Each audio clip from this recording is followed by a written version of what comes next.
राधे राधे, जय श्री कृष्णा। दोस्तों, हम जब भी कोई काम सिर्फ अपनी खुशी और फायदे के लिए करते हैं तो इस बात में आप ये सोच लीजिए कि इसमें किसी दूसरे का अवश्य नुकसान होने जा रहा है।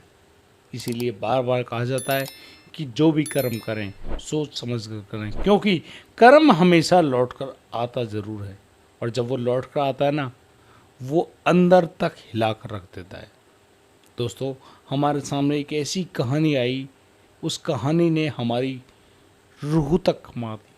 हम लोग इतने ज़्यादा पीड़ित से हो गए कि आखिरकार ये लड़की आज भी उसी दर्द को, उसी परेशानी को झेल रही है। आखिर वो लड़की कौन थी और क्या हुआ था उसके पूर्व जन्म में, और कैसे वो लड़की उसी डर को लेकर दोबारा पैदा हुई और आज भी उसी डर के मारे उसकी सोते सोते चीख निकल जाती हैं। वो लड़की इतनी परेशान है, इतनी परेशान है, और उस लड़की को परेशान करने वाला कोई और नहीं, स्वयं उसका अपना पिता है। एक ऐसा बाप जिससे उसकी लड़की इतना खौफ खाती है कि वो अकेले अपने पिता के साथ उस घर में रह भी नहीं सकती। उसको कोई ना कोई सहारा चाहिए। आखिर कौन थी वो लड़की, कौन था उसका भागा पिता? पूरी बात को जानेंगे तो आप भी हैरान रह जाएंगे। हमारे पास एक लड़की आती है, उसके साथ उसकी माँ आती है, लेकिन उन्होंने जो कहानी हमारे सामने बयां करी, वो कहानी ना केवल हमको सोचने के लिए मजबूर कर रही थी, जबकि कि ऐसी खूबसूरत सीख भी देकर जा रही थी जिसको शायद आप लोग सुनेंगे ना, आपकी भी रूह कांप जाएगी। आप भी सोचेंगे वाकई में ऐसा भी होता है। दोस्तों, बिना देर किए मैं इस पूरी कहानी में आप लोगों को लेकर चलूँगा, लेकिन उससे पहले यदि आप पहली बार इस चैनल पर आएँ तो हमें सब्सक्राइब करना बिल्कुल ना भूलें। दोस्तों, हमारे पास एक माता जी आती हैं, उनके साथ उनकी बेटी होती है। बेटी की उम्र करीब 16 साल है। माता जी आती हैं, वो कहती हैं कि उनकी जो बेटी है, नाम है स्नेहा। स्नेहा त्रिपाठी नाम की है लड़की, बहुत खूबसूरत लड़की, बिल्कुल शांत, उसकी आंखों में ऐसी गहराई। लेकिन जब उसकी माँ ने उसके बारे में बताया कि ये लड़की अक्सर सोती हुई डर जाती है, यह खुद को बचाव बचाव की बातें कहते हुए सुनती है, और कोई इसके बगल में हो तो उसके भी कानों में यही आवाज़ आती है कि उसको कैसे बचाएं। लेकिन उस लड़की को जगा दिया जाता है। जब वो नींद से जागती है तो उसको लगता है कि तू तो जीवित है, जिंदा है, और इस दुनिया में है, क्या दिक्कत हुई, क्या परेशानी हुई। लेकिन वो लड़की चुप हो जाती है, क्योंकि वहीं पर उसकी माता भी और उसके पिताजी भी दोनों मौजूद हैं।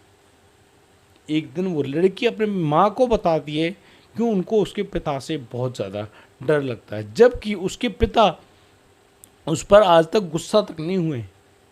इकलौती संतान है वो स्नेहा उनकी, और उनको बड़ी ढंग से पालते हैं, पोसते हैं, और उसके हर मनोकामना को पूरा करते हैं वो माता पिता। लेकिन कहीं ना कहीं वे लड़की अपने पिता से इतना ज़्यादा डरती है, अक्सर अकेले में बैठकर रोने लगती है। अब आप सोचिएगा, एक लड़की जो कि अपने पिता के ज़्यादा क्लोज होती है, वही अपने पिता से डरने लगे। अब यहाँ पर वो माँ आई कि इसकी लड़की का जो हृदय में बैठा हुआ गम है, डर है, यह बाहर नहीं जा रहा है, आप हमारी मदद कीजिएगा। तो हमने उनको पूरा तरीका बता दिया। अब उस लड़की स्नेहा को जब पीएलआर सेशन के लिए ले जाया गया और वो जो प्रक्रिया है सम्मोहन की, वो शुरू की गई। उनको सम्मोहन की गहरी निद्रा में जब सुलाया गया तो कुछ देर बाद वह लड़की इतनी बुरी तरह से कांपने लगी, डरने लगी, और वो कहने लगी उसका दम घुट रहा है। आखिरकार उस लड़की को क्या दिख रहा है? लड़की अपने आप को कहीं किसी गहरे अंधेरे में पा रही है। उससे पूछा कि तुम कितनी बड़ी हो, तुम्हारे पैरों में क्या पहना हुआ है, तुम अपने आप को कहाँ पर देख रही हो? तो वह लड़की बताती है कि वो अपने माँ के गर्भ में है। बहुत गंदा पानी, और ऐसा पानी जिसमें वो तैर रही है। पैरों में कुछ नहीं, उसके पेट से एक ट्यूब जुड़ी हुई है, बिल्कुल गर्भ वाला सीन। अच्छा, ये तो चलो एक गर्भ हो गया, यहाँ पर तुम्हारा दम घुट रहा है, क्या तुम गर्भ से बाहर आना चाहती हो? तो वो लड़की कहती कि हाँ, वो भगवान से प्रार्थना कर रही कि उसे गर्भ से बाहर निकालो। और फिर एक दिन उसको रोशनी दिखाई देती है। वो बहुत ज़ोर से रोती है क्योंकि अब वो इस दुनिया में आ चुकी है। जब वो अपनी आंखें खोलती है उसको सफ़ेद और काला ही दिखाई देता है, कोई रंग नहीं है इस दुनिया के। वो लड़की बहुत ज़ोर से रोई और उम्मीद कर रही है कि उसको उसकी माँ का सीना मिले ताकि वो अपनी माँ से लिपट कर रो सके, उसका प्यार पा सके। लेकिन नहीं, उसको उसकी माँ का प्यार नसीब नहीं हुआ। दरअसल उसको एक किसी कपड़े में लपेट कर कहीं ले जाया जा रहा है और ये लड़की जो कि छोटी सी शिशु है वो उस कपड़े में लिपटी हुई तो है, लेकिन उसके अंदर जो आत्मा है वो बाह्य रूप से देख रही है कि वहाँ पर हो क्या रहा है। वो बच्ची देखती है कि उसके पिता ने उसको गोद में लिया हुआ है और उसके पिता के दूसरे कंधे पर एक फावड़ा है। वो लड़की अपने पिता की गोद में जा तो रही है, वो पिता रात के अंधेरे में खेतों में पहुंच जाता है और फिर उसी खेत में एक गड्ढा खोदने लगता है और उसी खेत पर एक जो पात्र है घड़े नुमा जैसे मटका होता है ना, ऐसा कुछ है, उसको वो उठा कर लाता है। उस बच्ची को उस कपड़े में लपेटकर उस मटके के अंदर डाल दिया जाता है। उस लड़की का दम सा घुटने लगा है। लड़की बहुत बुरी तरह से रो रही है, चिल्ला रही है, लेकिन वह पिता उस मटके को लेकर उस गड्ढे के अंदर रख देता है और फिर ऊपर से मिट्टी डालना शुरू कर देता है।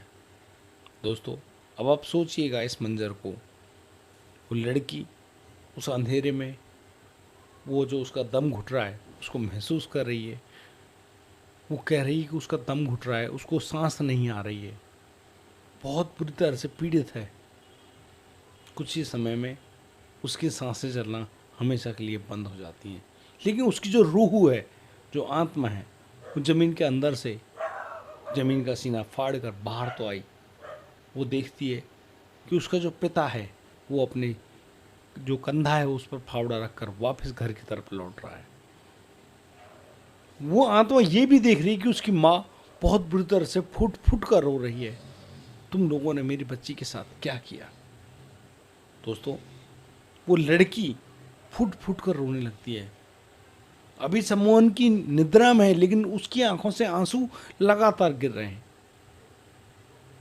अच्छा, इतना बुरा हुआ तुम्हारे साथ, फिर क्या हुआ? फिर वो कहती है कि वो कुछ दिन तो अपनी माँ के पास रही, लेकिन उसकी माँ ना तो उसको देख पा रही थी, ना उसको सुन पा रही थी, ना ही समझ पा रही थी। माँ का रोना भी बंद हो गया, सब कुछ सामान्य हो गया और मैं कुछ दिनों के लिए कहीं चली गई, उसको पता ही नहीं है वो कहाँ गई है। हमने जब उनसे पूछा कि तुम अपने पिता को पहचानती हो, तो उन्होंने स्पष्ट कहा, हाँ बिल्कुल, वो अपने पिता को जीवन भर क्या कभी भी नहीं भूल सकती। तो हमने उनसे पूछा कि वो जो आपके पिता हैं, क्या इस जीवन में भी आपके साथ मौजूद हैं? क्या आप उनको पहचान पा रही हो? स्नेहा और ज़ोर से रोने लगती है। स्नेहा कहती है कि जो पूर्व जन्म में इनके पिता थे वो इस जन्म में भी इनके पिता हैं।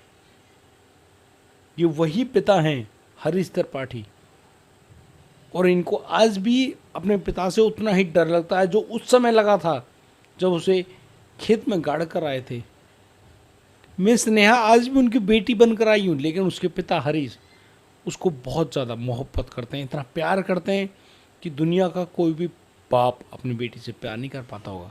लेकिन वो जो लड़की स्नेहा है अपने बाप से इतना ज़्यादा डरती है कि कहने ही क्या।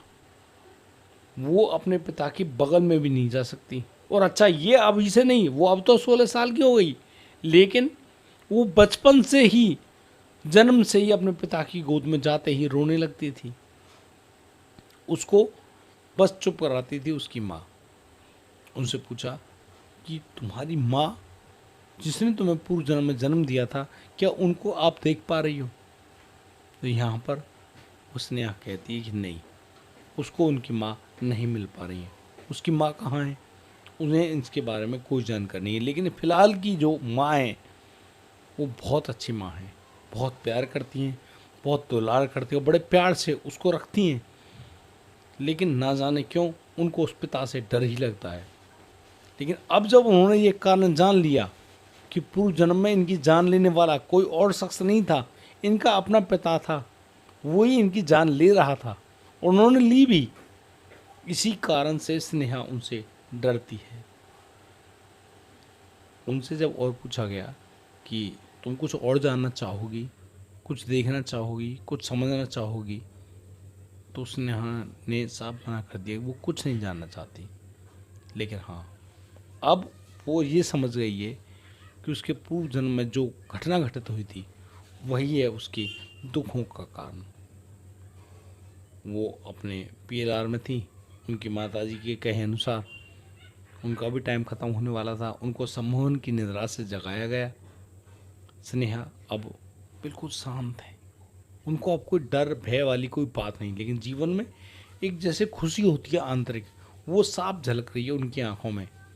स्नेहा से जब पूछा गया कि स्नेहा, आपने जाना कि आपके पिता कौन हैं, कैसे हैं, तो वो कहने लगी कि हाँ सर, मुझे सारी बातें समझ में आ गई, लेकिन अब मैं अपने पिता से बहुत ज़्यादा प्यार करूँगी, मैं उनसे अब नहीं डरूँगी, क्योंकि वो भी अपनी बेटी को बहुत ज़्यादा प्यार करने वाले बाप हैं। बहुत गजब से वो प्यार करते हैं, हर तरह की ज़रूरतों का पूर्ति करते हैं, उसको अच्छे स्कूल में पढ़ाते हैं, जिस चीज़ की वो डिमांड करती है हर डिमांड को पूरा करने वाला वही पिता। लेकिन उससे वो लड़की जो डरती है वो वाकई में ख़तरनाक थी। लेकिन जो उस लड़की ने बात बताई थी कि मटके में रखकर खेतों में गाड़ देना, तो मैं आज आपको बता दूं कि भारत के इतिहास में ऐसा बहुत सारी जगहों पर जो ये घटना है इसके घटित होने का प्रमाण पाए जाते हैं, खासकर राजस्थान में। वहाँ पर बहुत से गांव ऐसे हैं जहाँ पर लड़की ही नहीं है, ना तो लड़की पैदा हुई और ना ही कोई और अपनी लड़की देना चाहता है। वहाँ आदमी तो हैं, उनकी माएँ तो हैं, जो आ गई सो आ गई, लेकिन दर्जनों गांव ऐसे हैं जो कि उनमें नई लड़की तो है ही नहीं, पत्नी भी नहीं है, और जिनकी शादी बाई चांस हो भी गई है, जो भारतीय सेना में हैं या फिर कोई अच्छी जगह पर काम करते हैं, वो उन गाँवों में रहते ही नहीं हैं। अब आप सोचिए, बड़े बड़े राजनेता, बड़े बड़े राजा, बड़े बड़े संत महात्मा, गलत काम करने वाले अपराधी, इनको जन्म देने वाला है कौन? एक स्त्री ही तो है, एक महिला ही तो है।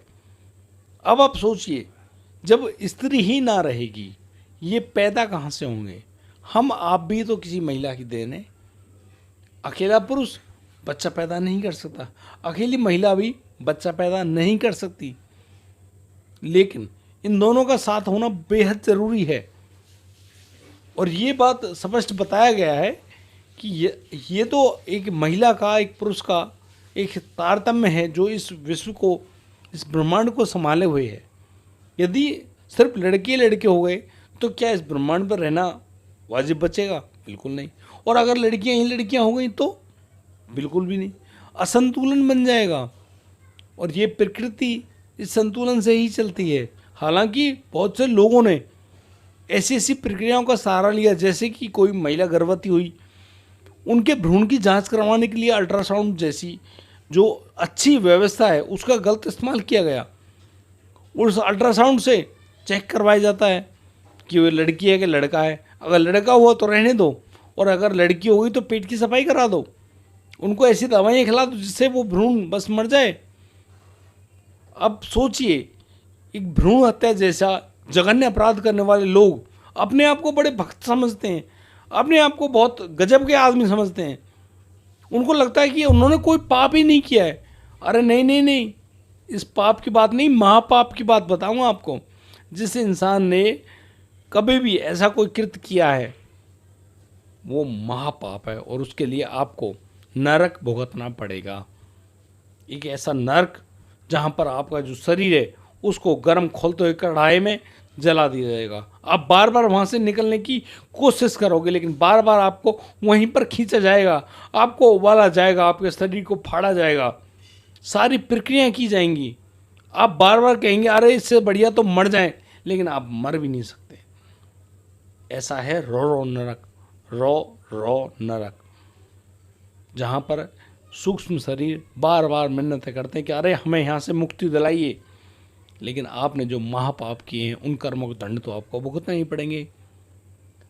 परम पूज्य गुरुदेव भी साफ शब्दों में कहते हैं कि विश्व में भोक्तव्यम कृतम कर्म शुभ शुभम। आपने जो शुभ और अशुभ कर्म किए हैं उनके फल तो आपको भुगत कर ही जाने हैं। और ये मृत्यु लोक, ये भोग लोक है। यहाँ पर मनुष्य शरीर में आने के बाद आदमी अच्छे कर्म कर सकता है, अपनी ज़िंदगी को मोक्ष प्रदान कर सकता है, अपने आप को निकुंज में भेज सकता है, लेकिन अपने आप को नरक में भी भेज सकता है। और जैसे कि नरक ने अपने पिता ब्रह्मा जी को वरदान दिया था कि मेरे इस काल में कोई भी यदि स्वर्गलोक पहुंच जाए तो मैं कभी भी आपको अपना मुंह नहीं दिखाऊंगा। मेरे इस नरक जो ये काल बना हुआ है ना नरक का, ये जो कहते हैं इसको,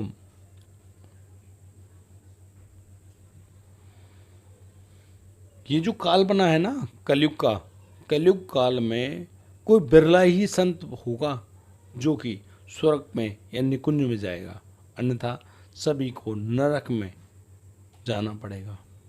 यही कलयुग की महिमा है। कलयुग में बहुत बड़ी प्रक्रिया रचाई गई है। आप माया के जाल में, संसार में, आपके मन की इच्छाओं में इस प्रकार से फंस जाओगे कि आपको नरक ही जाना पड़ेगा।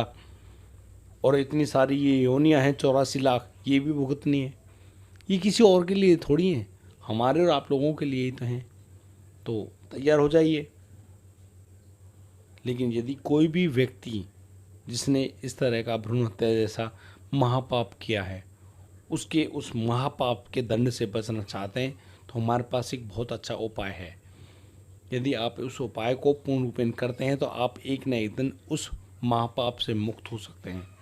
लेकिन ये उपाय क्या है, आप उसके लिए हमें कमेंट कीजिए, नीचे दिए गए नंबर पर संपर्क कीजिए, ओनली व्हाट्सएप कीजिए। मैं आपको पूरी प्रक्रिया व्हाट्सएप के द्वारा बता दूंगा और आप इस प्रक्रिया को जब करवाएंगे तो आप इस परेशानी से मुक्त हो जाएंगे हमेशा हमेशा के लिए। दोस्तों आज के लिए सिर्फ इतना ही। अब दीजिए मुझे इजाज़त, मिलता हूँ कल, लाऊंगा एक और अनोखी कहानी। राधे राधे, जय श्री कृष्ण।